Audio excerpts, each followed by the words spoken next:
आपको अंदाजा भी नहीं है जो आज आप समझने वाले हो।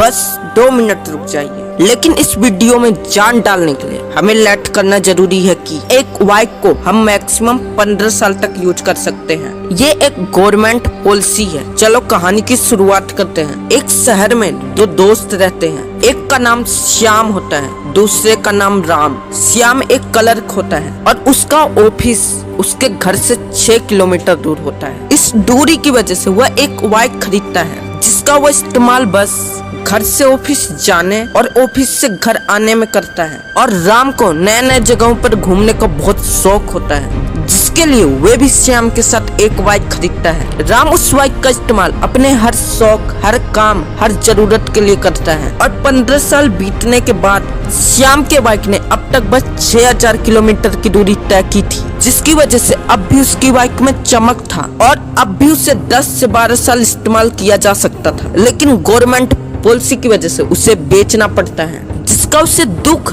और पछतावा हो रहा था। और राम ने अपने बाइक से 1,20,000 किलोमीटर की दूरी तय की थी, जिसकी वजह से उसके बाइक का हाल बेहाल था और भी ज्यादा इस्तेमाल उस बाइक का अब नहीं किया जा सकता था, जिसकी वजह से राम को कोई भी पछतावा नहीं था उस बाइक को बेचने में, क्योंकि राम उस बाइक का 100% यूज कर चुका था और श्याम उस बाइक का 100% यूज नहीं कर पाया, इसीलिए उसे पछतावा हो रहा था। ये एग्जाम्पल बिल्कुल हमारी जिंदगी से मैच करता है, क्योंकि हमारी भी एवरेज लाइफ 60 से 70 साल है, जिसके बाद हमें भी मरना है। लेकिन अगर हम अपने माइंड, अपने पावर, अपने टैलेंट और अपने शरीर का 100% यूज कर चुके होते हैं तो हमें मौत का दुख नहीं होता, क्योंकि उसके बाद हमारे पास कुछ बचा ही नहीं होता है जिसके लिए हम जिंदा रहें। लेकिन अगर हम 100% यूज नहीं कर पाते तो हमें पछतावा होता है, हमें दुख होता है, क्योंकि हमारे पास जिंदा रहने के लिए बहुत कुछ होता है लेकिन वो बेकार हो जाता है। अगर आप समझ चुके हो मैं आपको क्या समझाना चाहता हूँ तो मुझे यकीन है आप जरूर चैनल को सब्सक्राइब करोगे।